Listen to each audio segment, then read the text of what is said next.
क्या है आज आप लोगों के लिए पार्ट 2 रिफ्रैक्शन का, जिसमें बच्चों हम लोग आज लॉज ऑफ रिफ्रैक्शन की बात करेंगे। लॉज ऑफ रिफ्रैक्शन की बात करेंगे। जैसा कि मैंने पहली वीडियो में आप लोगों को इसके cases, rarer medium, denser medium सभी बता रखा था। एक बार आप लोग प्लेलिस्ट पे जा करके उस वीडियो को ज़रूर देख लें। ठीक है, तो स्टार्ट करते हैं बच्चों। Law of refraction. एक बार बच्चों वीडियो को पूरा देखा करो, बहुत ध्यान से देखा करो। ज़्यादा बड़ी वीडियोस होती नहीं है, छोटी सी वीडियो होती है, बट हाँ कंसेप्ट आपको सारा मिल जाता है। इसलिए मैं कहता हूँ एक बार वीडियो को पूरा ध्यान से देखा करो। ठीक है बच्चों, लॉज ऑफ रिफ्रैक्शन क्या होते हैं? दो लॉज होते हैं। सबसे पहले हम फर्स्ट लॉ की बात करते हैं। तो फर्स्ट लॉ वही कहता है जो रिफ्लेक्शन में कहता था कि the incident ray normal and refracted ray are lies on the same medium. इसे बोलते हैं हम लोग फर्स्ट लॉ ऑफ रिफ्रैक्शन।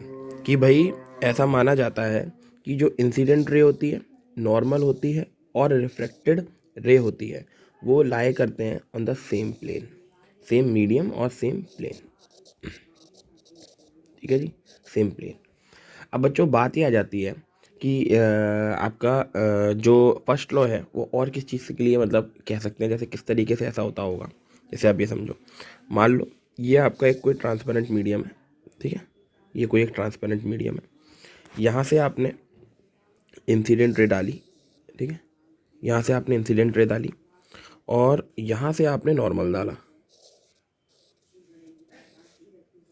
यहाँ से आपने नॉर्मल डाल दिया। अब आपने देखा ये लाइट जो है ये बैंड होगी, ये लाइट बैंड होगी। आप बहुत अच्छे से जानते हैं। तो अब जो लाइट आई है वो आप बोलोगे इंसिडेंट, जो ये है वो नॉर्मल, और जो रिफ्लेक्ट हुई इसे हम क्या बोलेंगे? रिफ्लेक्टेड। तो आप देखोगे ये सारी की सारी जो है तीनों चीज़ें ये एक ही प्लेन पे लाया करती हैं, है ना। ये भी, ये वाली लाइन, ये वाली लाइन, उसके बाद आप ये वाली लाइन देखो एंड इसके बाद आप ये वाली लाइन देखो, ये तीनों की तीनों 3D प्लेन पे लाया करती हैं। Means Z axis, Y axis और एक्स एक्सेस। समझ गया ना बात को? इसी को प्लेन बोलते हैं। तो क्लियर हुआ बच्चों? तो ये चीज़ होती है आपका फर्स्ट लॉ। अब बात करते हैं सेकंड लॉ पे, जो कि बहुत अच्छा लॉ है। Second law of refraction. ये बहुत इंपॉर्टेंट है। सेकंड लॉ ऑफ रिफ्रैक्शन, इसको बच्चों स्नेल्स लॉ भी बोलते हैं। It's very important. Snell's law समझे? स्नेल्स लॉ को समझना बहुत इंपॉर्टेंट है, बहुत ही ज़्यादा इंपॉर्टेंट है। इन्होंने क्या कहा? इन्होंने कहा according to this law the sine angle, the ratio, पहले ये लिखना, the ratio of the sine angle of incidence and the sine angle of refraction is always equals to the constant, and this constant is called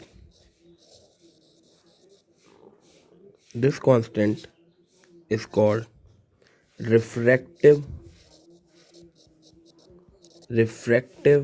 index. ओए होए, सबसे खतरनाक चीज, very important बच्चों, बहुत ज़्यादा इंपॉर्टेंट, रिफ्रैक्टिव इंडेक्स। इन्होंने क्या बोला, ज़रा ध्यान से सुनिएगा। इन्होंने कहा रेशियो यानी कि एक फ्रैक्शन होता है sign angle of incidence and the sine angle of refraction. ये जो होता है ये ऑलवेज इक्वल्स होता है एक कांस्टेंट के। ये कांस्टेंट जो होता है इसी को हम बोलते हैं रिफ्रैक्टिव इंडेक्स। क्या बोला इन्होंने, जरा ध्यान से सुनिएगा। इन्होंने कहा sine angle of incidence upon sine angle of refraction is always equals to constant. This is Snell's law. Clear है? इसे लिखने का तरीका ये भी होता है, this is sine I upon sine R. ध्यान रखेंगे आप लोग, इसे इस तरीके से भी लिखा जाता है। This is the sine angle of I upon sine angle of R is equals to constant and this constant is called बच्चों, this constant is called refractive index. अब पूरा खेल इसी का है, रिफ्रैक्टिव इंडेक्स, पूरा खेल इसका है। मतलब आप ये लगा लो रिफ्रैक्टिव इंडेक्स में सबसे ज़्यादा इंपॉर्टेंट रोल रहता है। एक्चुअल में आप ध्यान करो रिफ्लेक्शन में क्या केस होता था बच्चों, आप याद रखिएगा। रिफ्लेक्शन में ये केस होता था कि एंगल आई बराबर होता था एंगल आर के।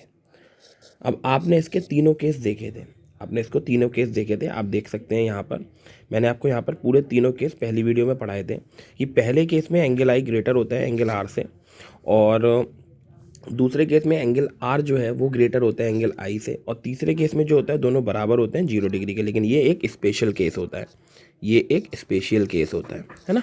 तो अब बच्चों बात ये आ रही है कि अब ये दोनों कंडीशनों में एंगल आई और एंगल आर या तो बड़े हैं, है ना, और या फिर कोई एक छोटा है ना।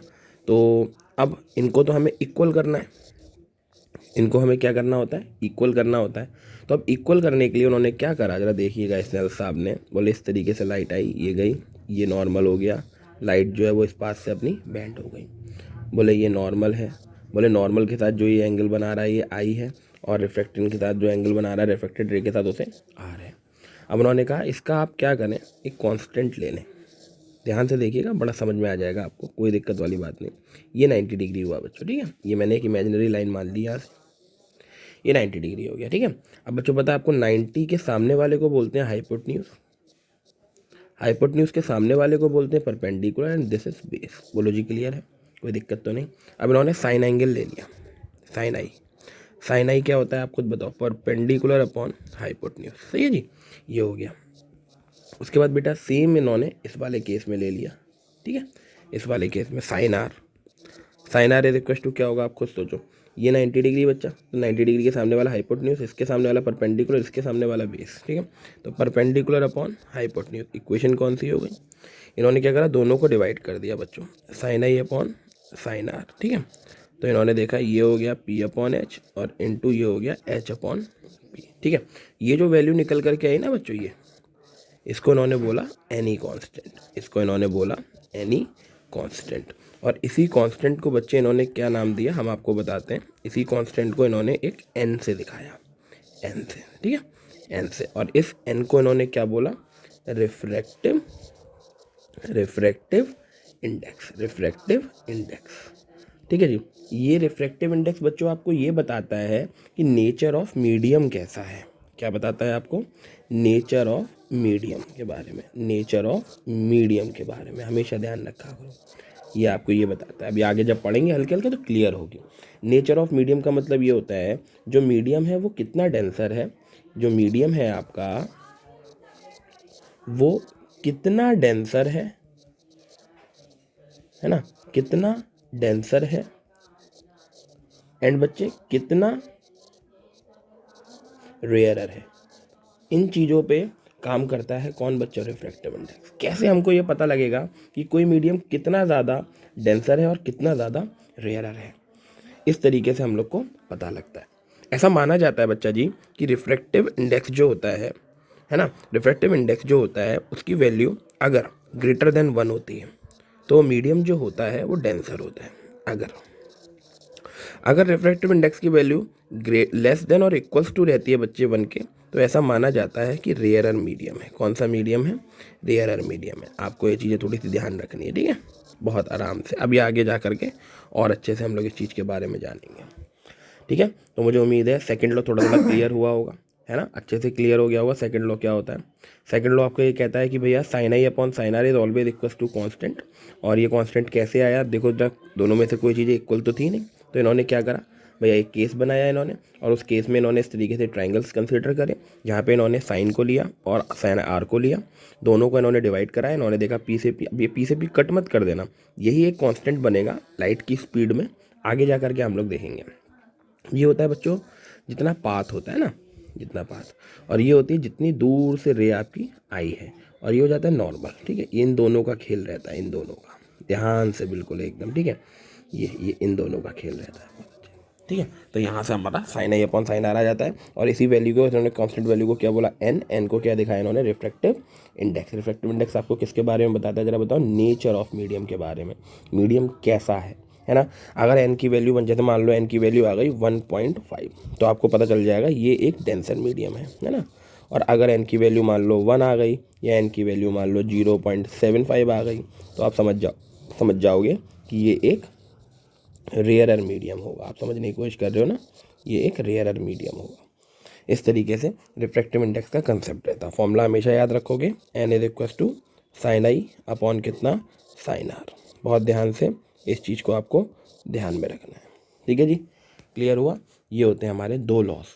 ठीक है, रिफ्रैक्टिव इंडेक्स की कहानी बहुत बड़ी है। अगली जो वीडियो होने वाली है वो पूरी रिफ्रैक्टिव इंडेक्स पर होगी, जिसमें मैं आपको स्पीड ऑफ लाइट के बेसिस पर भी बताऊंगा, और हर चीज़ के बेसिस पर रिफ्रैक्टिव इंडेक्स को आपको डिफाइन करूंगा। ठीक है, तब तक के लिए ऑल द बेस्ट, मिलते हैं नेक्स्ट वीडियो में।